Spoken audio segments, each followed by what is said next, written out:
अभी रवि भैया संसद भवन में जाकर हमारे बिहार के लिए आवाज़ उठाए हैं क्या? कभी किसी ने नहीं आवाज़ उठाई है, ना ही व्यवस्था के लिए आवाज़ उठी गई, ना हॉस्पिटल की।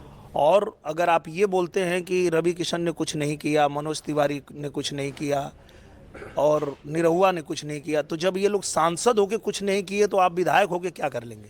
विधायक बन के पूरा धरती पलट देंगे? क्या कर लोगे भैया तुम? चाहे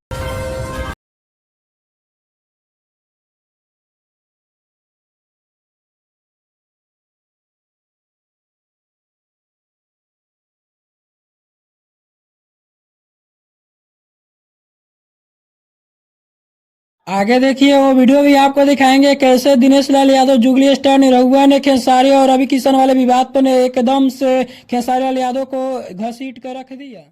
क्या चुनाव का पलड़ा भोजपुरी के स्टारों पर भारी पड़ेगा? जिस तरह से एक तरफ बिहार विधानसभा का चुनाव का कहर में दबकर भोजपुरी के लगभग सभी स्टार्स आपस में अपनी अपनी पार्टी को लेकर जिस तरह से आपस में लड़ रहे हैं, क्या चुनाव के चक्कर में भोजपुरी बर्बाद हो जाएगा? अभी भोजपुरी इंडस्ट्री के राजद प्रत्याशी खेसारी लाल यादव छापरा 118 विधानसभा क्षेत्र से आरजेडी के उम्मीदवार बनाए गए हैं, महागठबंधन के उम्मीदवार बनाए गए। सबसे लगातार चाहे वो बीजेपी सांसद रवि किशन या मनोज तिवारी या बिहार का उप मुख्यमंत्री सम्राट चौधरी और उसके बाद खेसारी लाल यादव और रवि किशन विवाद पर यूपी सांसद भोजपुरी जुगली स्टार कहे जाने वाले दिनेश लाल यादव निरहुआ का भी बड़ी बयान सामने आया है। चलिए जानने का प्रयास करेंगे। आप देख रहे हैं तनाशाही बिहार। चलिए वीडियो को स्टार्ट कर लेते हैं, आपको बताते हैं। सबसे पहले दिनेश लाल यादव निरहुआ से जब बिहार के विकास में बात किया गया और जब सवाल किया गया कि लगभग 2 दशक 20 साल आपकी ही सरकार रही है और बिहार में इसके बाद विकास के बारे में आप क्या कहना चाहेंगे? बिहार के जो जिस तरह से हालात है और उसके विकास के बारे में आप क्या कहना चाहेंगे? तो अब दिनेश लाल यादव निरहुआ ने कहा बिल्कुल बिहार रफ्तार पकड़ चुका है। जिस तरह से हमारा बिहार आगे बढ़ रहा है उसी तरह से हमारा बिहार आगे बढ़े और तरक्की करे।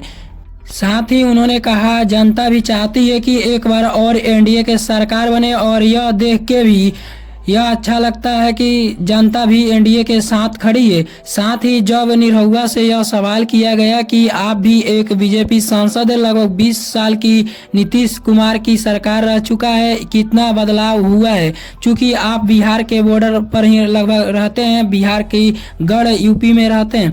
तब निरहुआ ने कहा देखिए यह जनता से छुपी नहीं है और हमसे भी नहीं, चूंकि हम एक बीजेपी सांसद है और उसका पड़ोसी भी। हमारी जो भोजपुरी इंडस्ट्री है उसका जो गढ़ है वो बिहार है, इसलिए तो बिहार आना जाना लगा रहता है। साथ ही कहा यह वही बिहार है जिसके बारे में हम सुनते थे कि जहाँ लौके ना खंबा पे तार तजनिया बिहार आ गई। नहीं, एक समय ऐसा भी था कि हम लोग जब पटना एयरपोर्ट पर उतरते थे तो हमको लगता था कि कोई बस अड्डा पे आ गए हैं। अब यह बिहार है कि ये स्थिति थी बिहार की। अब एनडीए सरकार ने वर्ल्ड क्लास पर एयरपोर्ट को बनाया है और जब अब हम उतरते हैं पटना एयरपोर्ट पर तो हमें यह नहीं लगता कि हम बिहार में है या मुंबई में। इस तरह से बदलाव हुआ है हमारे बिहार में, दिनेश लाल यादव निरहुआ ने कहा। इसके साथ ही इसके बाद जब दिनेश लाल यादव निरहुआ से सवाल किया गया कि कल महागठबंधन का घोषणा पत्र भी जारी किया गया है जिसमें फ्री बिजली, रोजगार जैसे तमाम बड़े वादे किए गए हैं, आपको क्या लगता है यह पूरा कर पाएगा महागठबंधन के सरकार बनने पर?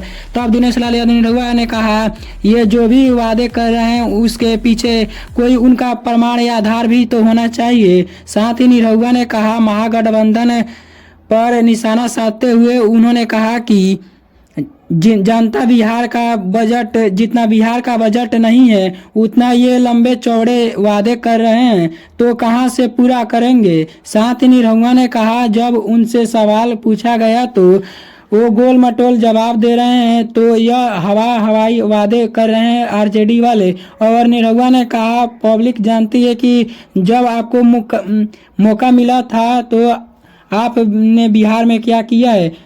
साथ ही निरहुआ ने कहा आप जो वादे कर रहे हैं हर घर में एक नौकरी देने की, तो आप कहां से देंगे? जितना बिहार का बजट नहीं है उतना से ज्यादा तो आपके लंबे चौड़े ये भाषण हैं।